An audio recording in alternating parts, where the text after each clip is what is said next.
নিজেদের ব্যস্ততার কথা চিন্তা করে নিজের সন্তানের উৎসাহ আগ্রহের প্রতি খেয়াল না রেখে যদি সেই ব্যস্ত থাকার কোনো মানে হয় না। তাই আমি আজকে ভেবে নিয়েছি যে সবসময় তো ব্যস্ত থাকি সেটাই বলি তোমাদের, কিন্তু আমার ছেলে কি চায়, ও একটু ঘুরতে, একটু বেড়াতে, খেলাধুলা করতে, ওই সমস্তই কিন্তু ও ভালোবাসে, যেহেতু ওর সময় এটা।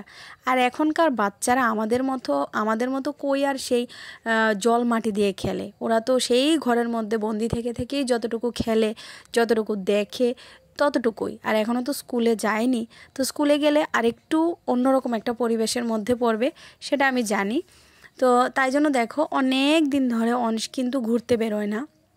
আজকে আমি বলতে গেলে ওর 3 বছর হওয়া থেকে শুরু করে এখন অবধি ভাবতে আসছি যে আমি ওকে কবে নিয়ে যাব। জানো তো, বাড়ি থেকে বেশি একটা দূরে না, 2 কিলোমিটারও হবে না, 1.5 কিলোমিটারের দূরত্বে আছি। তারপরেও কিন্তু আমি আমার ছেলেকে কোনোদিনও এই জায়গাটায় নিয়ে যাইনি। তো এই যে দেখো, গাড়ি করে বেরিয়ে পড়েছি। আর দেখেছই তো, তোমরা দেখতে পেলে কে যাচ্ছি। আমি, মন, কুষাণ, অতনু। তো আমরা সবাই মিলেই বেরিয়েছি। আজকে ভেবে নিয়েছি আজকে ছেলেকে দেখাবো। সবসময় বলে, সবসময় টিভিতে দেখে, মোবাইলে দেখে। বুঝেছো তো কোথায় এসেছি? I love Sepahijala.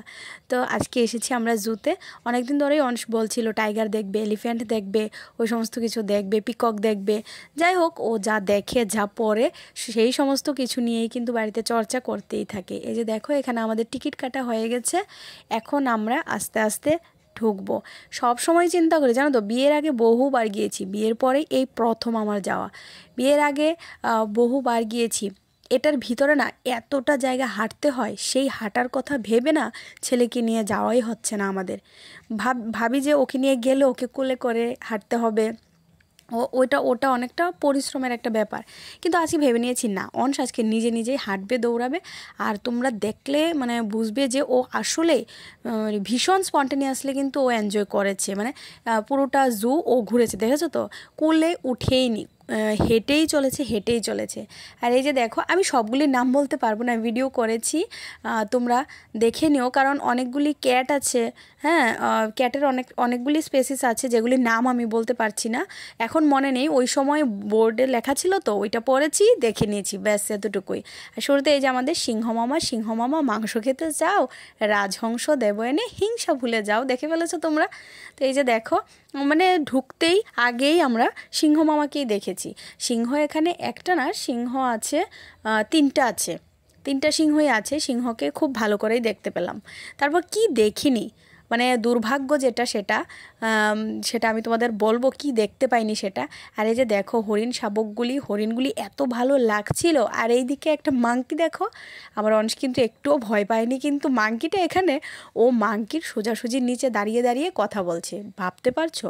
মানে বাড়িতে আসে তো, আমাদের বাড়িতে মাংকি আসে, এত পরিমাণ মাংকি আসে যে অংশ এখন মাংকিকে আর ভয়ই পায় না। তো কি আর করা যাবে, নিজেই বলে, জানো তো, এত পাকা কথা বলে। এখন বলে কি বলে, মা আমি এক্সপেরিমেন্ট করতে ভালোবাসি, বুঝতে পারছো তোমরা?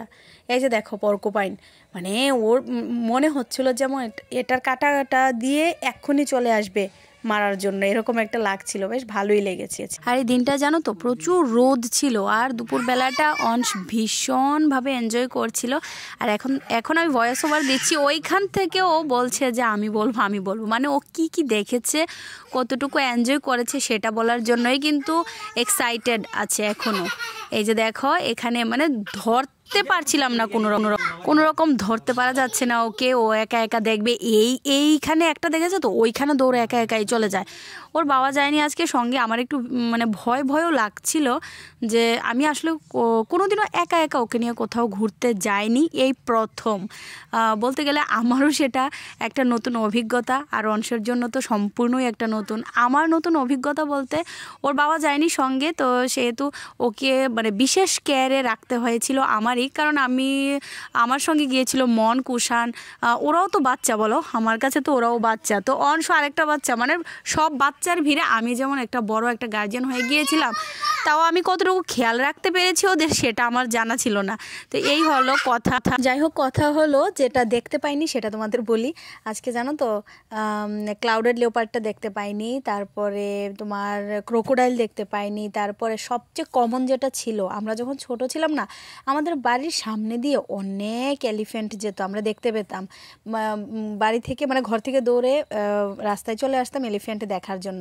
আর এখন এরকম একটা হয়েছে, আজকে সিপাহীজলা গিয়ে দেখলাম একটা এলিফ্যান্ট নেই। এটা কি করে হতে পারে, এটা কি করে সম্ভব? মানে অনেক জিনিসই দেখতে পাইনি, খুব মিস করেছি এই জিনিসগুলিকে। আমাদের ছোটোবেলাটা আমরা যেভাবে কাটিয়েছি, আমরা যেই জিনিসগুলি দেখতে পেয়েছি বাড়ির সামনে, মানে চোখের সামনে, সেই জিনিসটা আমার ছেলে দেখতে পায়নি, ওর সঙ্গে সেটা শেয়ার করতে পারিনি, ও সেটা মানে সেই আনন্দটা উপভোগ করতে পারিনি, সেটা খুব খারাপ লেগেছে। কিন্তু এই অজগরগুলিকে দেখো, এখানে এইগুলি আছে, আর এগুলির সঙ্গে দেখো কয়েকটা মুরগি ভিতরে আছে। এটা দেখে ভীষণই মানে ভালো লাগলো। এগুলি কি কামড় টামড় দেয় না, এগুলি পিঠের উপর বসে বসে হাঁটছিল। তো যাই হোক বন্ধুরা, ভিডিওটা কেমন লেগেছে তোমরা অবশ্যই কিন্তু জানিও। আর হ্যাঁ, তোমাদের সবাইকে বলবো তোমরাও আসো, তোমরাও এসে দেখে যাও, তোমাদের বাচ্চাদেরও নিয়ে আসো, ওরাও দেখুক, ওরাও বুঝুক, ওরাও অনেক কিছু জানুক। কারণ টিভিতে বা মোবাইলে তো সবাই সব রকমের অ্যানিমালস দেখতে পায়, কিন্তু যখন সামনে এসে দেখবে না, বাচ্চাদের অনেক বেশি ভালো লাগবে। তো আজকে তো আমি আশা করছি আমি আমার ছেলেকে খুব আনন্দ দিতে পেরেছি। তো চলো, আবার এখানে দেখো দুইটা বিয়ার বসেছিল, আমি আর সেই ভিডিওটা আর ক্যাপচার হয়নি, আমার ভিডিওটা বন্ধ হয়ে গিয়েছিল। আমার মোবাইলটা না ইদানিং অনেক ডিস্টার্ব করছে। তো চলো, আজকের মতো টাটা, সবাই ভালো থাকো, সুস্থ থাকো, এইভাবেই আমার পাশে থেকো তোমরা।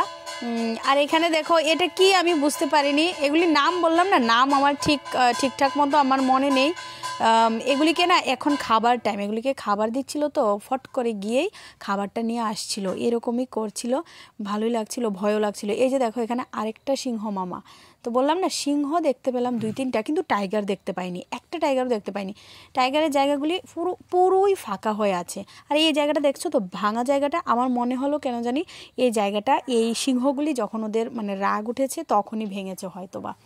তো এখানে আছে, ওই যে দেখো, ওই যে দেখতে পাচ্ছ কিনা বুঝতে পারছি না, যতটুকু হাঁটতে গিয়েছি ওইখানে আমি তোমাদের দেখাচ্ছিলাম হিপ্পো দেখাচ্ছিলাম, ওইখানে 2টা হিপ্পো আছে। আর এইদিকে মাংকির অবস্থা দেখো।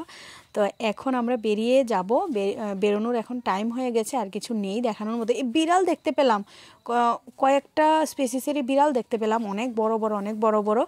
তো ভালো লেগেছে পিককটাকে দেখে, ভীষণ ভালো লাগছিল। কিন্তু পিককটা আজকে নাচেনি, তো অংশের ভীষণই ইচ্ছে ছিল যে পিকক কখন মানে নাচবে সেটা দেখার জন্য। তো ওকে বুঝিয়েছি, বাবা যখন আবার কোনো এক সময় মানে আকাশে যখন মেঘ থাকবে না, বৃষ্টির দিন আসছে, তখন একদিন নিয়ে যাব ওকে, দেখাবো যে পিকক কীভাবে ডান্স করে। তো চলো বন্ধুরা, টাটা। কেমন লেগেছে ব্লগটা অবশ্যই জানিও। আর যারা আমার চ্যানেলটা এখনও সাবস্ক্রাইব করোনি, তারা অবশ্যই চ্যানেলটা সাবস্ক্রাইব করে পাশে থেকো। আজকের মতো এইটুকুই, বাই।